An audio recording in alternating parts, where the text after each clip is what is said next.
ETF index mutual funds నేర్చుకుని stock మార్కెట్లో రాణించాలనుకుంటున్నారా? వెంటనే ఈ నెంబర్కి కాల్ చేయండి. నమస్తే రమగారు. నమస్తే జయ. రమగారు, ఏదైనా ఒక మంచి కథ చెప్పండి అండి. డిఫరెంట్ కథ చెప్దామా? బెంగాలీ కథ చెప్తాం. తెలుగు వాళ్ళకి బెంగాలీ సాహిత్యం బాగానే పరిచయం ఉంటుంది. మనకి లేక కాదు, బోళ్ళంత మంది కవులు, రచయిత్రులు ఉన్నా కూడా ఓల్డ్ అని పురాణ గాథలు ఎన్నున్నా కూడా ఎందుకనో తెలీదు మన వాళ్ళు బెంగాలీ కథలు బోలెడని ట్రాన్స్లేట్ చేశారు. ఇంగ్లీష్ కథలు ట్రాన్స్లేట్ చేశారు. మా ఫేవరెట్ ఎవరి పేరెంట్ మన మాలతీ చందూర్ గారు పాత కెరటాల పేరుతోటి అవిను. ఈ బెంగాలీ కథలైతే అసలు ఎన్ని కథలో అందులో నుంచి ఒక చిన్న కథ చెప్తా. కాయకల్ప చికిత్స. ఈ చికిత్సల్లో అంటే ఈ వైద్యంలో కాయకల్పం అనేది ఒక ప్రత్యేకమైన చికిత్స. అదొట్టి డాక్టర్లు కాదు, సాధువులు సన్యాసులు వాళ్ళు చేసేవాళ్ళు. టంటనే మనకు తెలియదు, పేరే తెలుసు. ఓకే. అయితే హరిద్వార్లో కుంభమేళా జరిగిందట. కుంభమేళా అంటే మామూలు సంగతి కాదు. అవును, ఎప్పుడో ఒకసారి 12 ఏళ్ళకో 10 ఏళ్ళకో 16 ఏళ్ళకో వస్తూ ఉంటుంది. ఈ కుంభమేళాని అటెండ్ అవ్వడానికి కలకత్తా నుంచి ఒక కుటుంబం వచ్చారు. మన్మోహన్ రాయ్ అనే పేరున్న ఒక జడ్జి గారు, రిటైర్డ్ జడ్జి.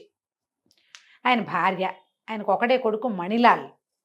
ఇతను కూడా జడ్జి అయ్యాడు. తండ్రి సీనియర్ జడ్జి, వీడిప్పుడే జూనియర్ జడ్జి అయ్యాడు. కేతకి అతని భార్య, కోడలు. అయితే ఈ మన్మోహన్ రాయ్ గారికి కీళ్ళ నొప్పులు, వృద్ధాప్యంతో ఆయన రిటైర్ అయిపోయాడు. అప్పట్లో 55కి రిటైర్ అయ్యేవారు. 55 ఏళ్లకే రిటైర్మెంట్. ఈ రిటైర్ అయిపోయాక ఆయనకు 58, 59 సంవత్సరాలనే మోకాళ్ళ నొప్పులు, మడవల నొప్పులు, ఏమిటో నొప్పులు. ఎలాగైనా ఈ హరిద్వార్ జీవితంలో ఒక్కసారి వస్తుంది కుంభమేళ అని చెప్పి బ్యాండేజీ బలంగా కాళ్ళకి మోకాళ్ళకి చుట్టించుకుని ఎట్టాగొట్టా కుంటుతూ తక్కుతూ తారుతూ ఎటాగొట్టా నడుస్తూ రైలు దిగి వచ్చారు. కుర్రాడికి ఏం పెద్ద ఆసక్తి లేదు. కాకపోతే కుంభమేళ అంటే కొంచెం ఏదో సముద్ర స్నానాలు అవి ఉంటాయి కదా. అమ్మ నాన్న గొడవ పెడుతున్నారని మండలాలు కేతకి కూడా వచ్చారు. ఇంకా పిల్లలు కలగల, చిన్న కుర్రాడు 30 ఉన్నాయో లేవో. ఆ అమ్మాయి ఇంకా సొగసరి చిన్నది.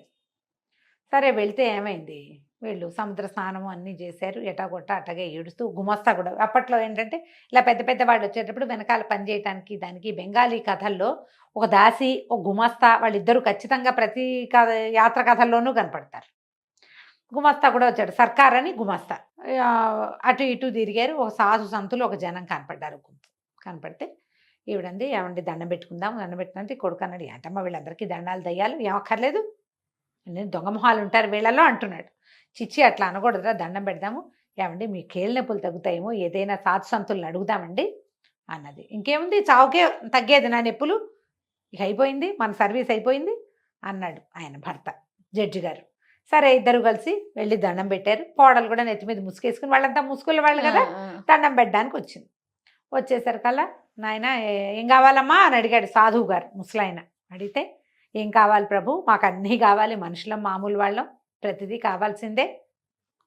డబ్బు లేనప్పుడు అది కావాలి, ఏది లేదో అది కావాలనిపిస్తుంది, ఎన్నున్నా చాలదనిపిస్తుంది. స్వామి మీకు తెలియనిది ఏముంది అని ఈయన దీవించండి. కాళ్ళని కీళ్ళ నొప్పులతో చాలా బాధపడుతున్నారు, నడవలేకుండా ఉన్నారు, తీర్థం పానం కుదరటం లేదు, ఎక్కడికైనా వెళ్దామంటే శరీరం సహకరించట్లేదు, ఏదైనా చికిత్స చెప్పండి అని దండాలు పెట్టింది. కొడుకు పళ్ళు కొరుకుతూ, ఏమిటి ఇవన్నీ, వాళ్ళని అడుగుతావేంటమ్మా, పెద్ద డాక్టర్లు ఏమీ చేయలేరు కానీ వీళ్ళు ముసలి సజ్జు, వీళ్ళు ఏం చేస్తారు పోపో అన్నాడు కొడుకు.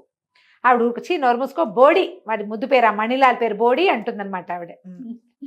అలా పిలుస్తారు కదా పిల్లల్ని, గుండు అలా పిల్లవరు, గుండు అని పిలుస్తారు, అలాగే బోడి అంటుంది అన్నమాట. ఊరుకోరా అని దండం పెట్టండి అని ఈయన జడ్జి గారు అతి కష్టం మీద వంగి ఎలాగోలాగా దండం పెట్టాడు.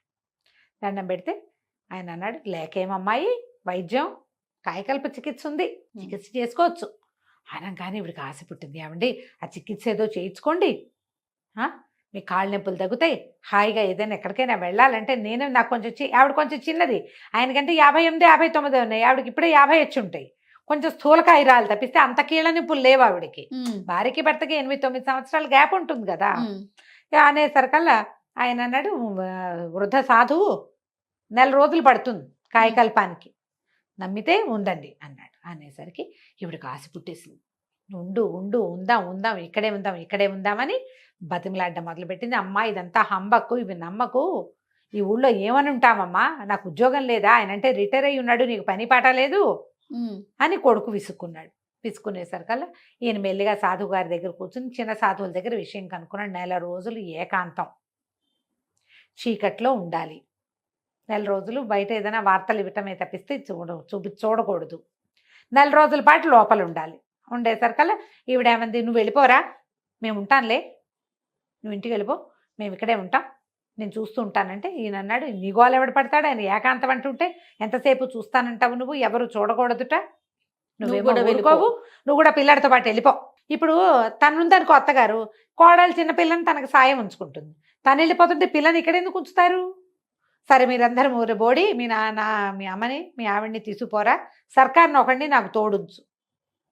వాడు ఉత్తరం రాస్తూ ఉంటాడు, ఈయన ఎవరితోటి మాట్లాడకూడదు, కమ్యూనికేట్ చేయకూడదు అన్నారు.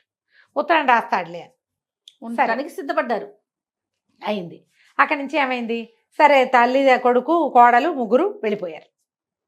సర్కారు మన్మోహన్ రాయ్ గారు ఉండిపోయారు, జడ్జి గారు సర్కార్ పనివాడి సర్కార్ గుమాస్తా సర్కారు ఉండిపోయారు. ఉండిపోయాక వాడు 3 రోజులకు ఒకసారి సర్కారు, 4 రోజులకు ఒకసారి, 5 రోజులకు ఉత్తరం రాసేవాడు. అయ్యగారి పళ్ళన్నీ రాలిపోయినాయి, కొత్త పళ్ళు గవ్వల్లాగా వస్తున్నాయి, నెత్తి మీద జుట్టంతా ఊడిపోయింది, జుట్టంతా పండిపోయింది కదా ఆయనకి, అంతా ఊడిపోయింది, కొత్తగా మొలకలు వస్తున్నాయి, నడక సాఫీ వచ్చింది, నొప్పులు తగ్గాయి, నడుము సాఫీ అయ్యింది, అలాంటివన్నీ రాస్తున్నాడు. నెల పూర్తయింది. నెల పూర్తయితే వీళ్ళు ఏం చేశారు, నాన్నగారు వచ్చే రోజు వచ్చేసింది, రేపు వచ్చేస్తున్నామని సర్కారు ఉత్తరం రాశాడు. టికెట్లు బుక్ చేసుకున్నారు. సర్కారు అయ్యగారు బండి ఎక్కారు. బండి ఎక్కాక ఆ బండి దిగాక అతను ఏమన్నాడు, ఈయన జడ్జి గారు, ఒరే సర్కార్, నువ్వు బజార్ వెళ్ళి కొంచెం పళ్ళు స్వీట్లు అవి కొనుక్కురా, నేను మన వాళ్ళని కొంచెం తమాషా చేస్తా అని చెప్పాడు. చెప్పేసరికి సరే సర్కారు బజార్లోకి వెళ్ళాడు. ఈయనేమో ఒంటెద్దు బడ్డి దిగి, ఇప్పుడు ఒంటి గుర్రం బళ్ళు అవి దొరుకుతాయి, జట్కా దిగి ఇంట్లోకి వెళ్ళాడు. ఇంట్లోకి వెళ్తే ఆ రోజు ఏమైంది, మీ నాన్న ఎప్పుడురా వచ్చేది అని వాళ్ళ అమ్మ అడిగింది. అడిగితే అమ్మ మధ్యాహ్నం బండికి వస్తారు, సాయంకాలం బండికి వస్తారు.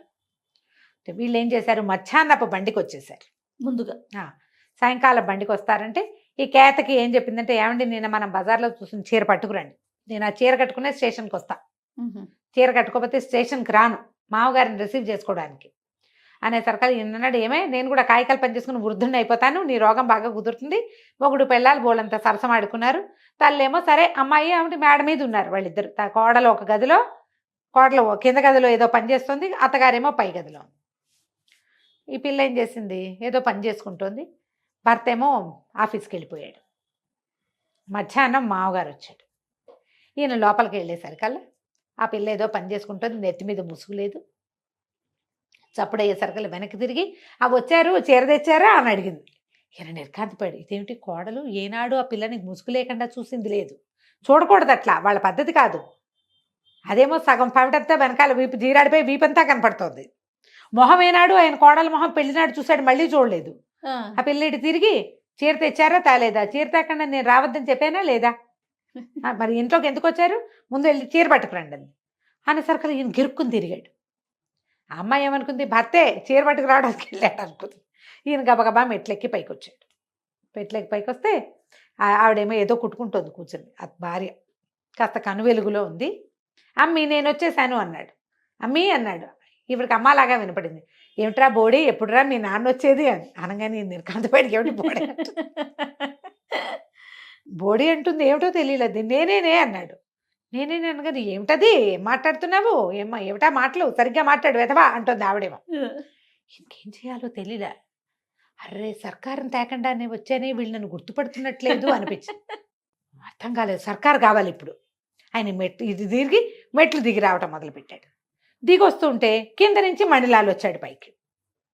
ఆ మెట్ల మీద వెలుగు తక్కువ, అప్పట్లో కరెంట్ లేదు, అన్ని గదుల్లోనూ దీపముడ్లు ఉండేవి.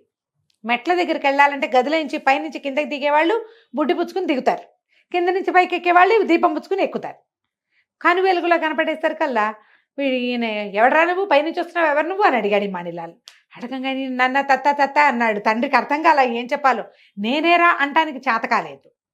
క్లయింటుని అన్నాడు. అనేసరికి క్లయింట్ పైకి ఎత్తుకెళ్ళావు నువ్వు, ఎవరు నువ్వు అని ఇట్లా చొక్కా పుచ్చుకున్నాడు. పుచ్చుకోగానే ఈయన నిర్కాంతపోయి నేనేరా మీ నాన్నని అన్నాడు. మా నాన్న ఇంకా నయం, మా నాన్నమేంటి దొంగ బద్దాలు ఆడుతున్నావా, పట్టు అని కిందకి ఈడ్చుకొచ్చేసాడు. ఈడ్చుకొచ్చేసరికల్లా ఈ లోపల వాళ్ళ అమ్మ పైనుంచి కాస్త దిగుతోంది, యువతలకి వచ్చింది. ఏమిట్రా మా బోడీ అరుస్తున్నావు, ఏమైందిరా అంటే వీడెవడోనమ్మా క్లయింటు, ఇప్పుడేమో నాన్న అంటాడు. చూసుకోవరా మీరు అన్నాడు. చూసుకోవటం ఏమిట్రా, ఇప్పుడు నువ్వేగా కిందకి దిగెళ్ళావు అంటుంది. కొడుకే వచ్చాడు అనుకుంటోంది కదా ఆవిడ. నేను కిందకి దిగి రావటం, నేను ఇప్పుడే వస్తున్నా, వీడెవడో పైనుంచి కిందకి దిగుతున్నాడు అని చెప్పేసి గట్టి గట్టిగా పనివాడిని కేకేసి, ఒరే వాకిట్లో పోలీస్ బాయ్ ఆగి ఉంది చూడు, ఆయన కేకేసుకురా అన్నాడు. ఆ దారి జడ్జి గారి మ్యాజిస్ట్రేట్ కదా ఇతను, అది అంతకుముందే పోలీస్ వ్యాన్ ఒకటి ఈయన్ని దింపెళ్ళింది, ఎస్కార్ట్ వస్తుంది. వాడు పరిగెత్తుకుంటూ వెళ్ళి పోలీస్ ఇన్స్పెక్టర్ని పిలుచుకొచ్చారు. పోలీస్ ఇన్స్పెక్టర్ వచ్చాడు. ఆ కను వెలుగులో ఎవరో కుర్రాడు, ఇంచుమించుగా మణిలాలంత పొడుగు ఉన్నవాడు, నెత్తి మీద జుట్టు, వృద్ధుడయ్యేందుకు అవకాశం సుతరాము లేదు. ఇంకేముంది, అక్కడి నుంచి పోలీస్ ఇన్స్పెక్టర్ లోపలికి వచ్చి, ఎవరో నువ్వు ఏమిటంటే, ఇన్స్పెక్టర్ గారి కుర్చీ వేసారు. ఈయన హతాశుడని నెత్తివి చేయబెట్టుకుని కింద కూలబడ్డాడు. మామూలు పరిస్థితుల్లో అయితే ఆయన కింద కూలబడలేడు, మోకాళ్ళు సహకరించవు. ఇప్పుడు కుర్రాడైపోయాడు, ఆయన ఢామ్మని కింద కూర్చున్నాడు. ఈ మణిలాల్ అన్నాడు, ఎవరోనండి, ఇంట్లోకి వచ్చేసాడు. ముందేమో క్లయింట్ అన్నాడు, ఇప్పుడేమో మా నాన్న అంటాడు. నేనేరా అబ్బి, నువ్వు నన్ను గుర్తుపట్టలేదా అంటాడు ఆయన నెత్తి కొట్టుకుంటూ. ఇంతలో ఏమైంది, సర్కారు వచ్చి వీళ్ళొచ్చి 2 గంటలు అయిపోయింది కదా. ఆ సర్కారు పళ్ళు పువ్వులు అన్నీ మోసుకుని లోపలికి వచ్చి, అయ్యగారు ఏంటండి కింద కూర్చున్నారు అన్నాడు. అనగానే మండలాలు నిర్కాంతపడి, ఎవరిని రా అయ్యగారు అంటాం. అదేంటి బాబు, మన నాన్నగారే అని ఆ సర్కారు చెప్పాడు. చెప్పంగానే ఆవిడ పరిగెత్తుకుంటూ పైనుంచి కిందకు వచ్చింది. కేతకి సిగ్గేసింది. ఇందాక మావగారేనమాట లోపలికి వచ్చింది, వీపంతా చూపించింది, మొహం చూపించేసింది, నెత్తి మీద కొంగు సవరించుకుంటూ వెళ్ళి ఒక మూల నుంచి ఆయన 2 దీపాలు పెట్టి ఇన్స్పెక్టర్ చూస్తే ఏముంది, నుంచున్న మండలాలు ఒకడు, నేల మీద కూర్చున్న మండలాలు ఇంకొకడు. తండ్రి డిట్టో కొడుకులాగానే ఉన్నాడు. ఆయన ఆశ్చర్యపడి, ఏంటండి బాబు ఇదే, కాయకల్ప చికిత్స చేసుకున్నానండి, అక్కడికి ఉత్తరాలు రాసాము, పళ్ళు వచ్చినాయి, జుట్టు వచ్చిందని, వీళ్ళని సర్ప్రైజ్ చేద్దామని ముందొచ్చేసాను. సర్కారు లేకుండా రావడం వల్ల నేను మీ కాళ్ళ దగ్గర కూర్చోవాల్సి వచ్చింది. ఆ సర్కారు వచ్చి గబగబా రెక్కపుచ్చుకొని లేవదీశాడు ఆయన.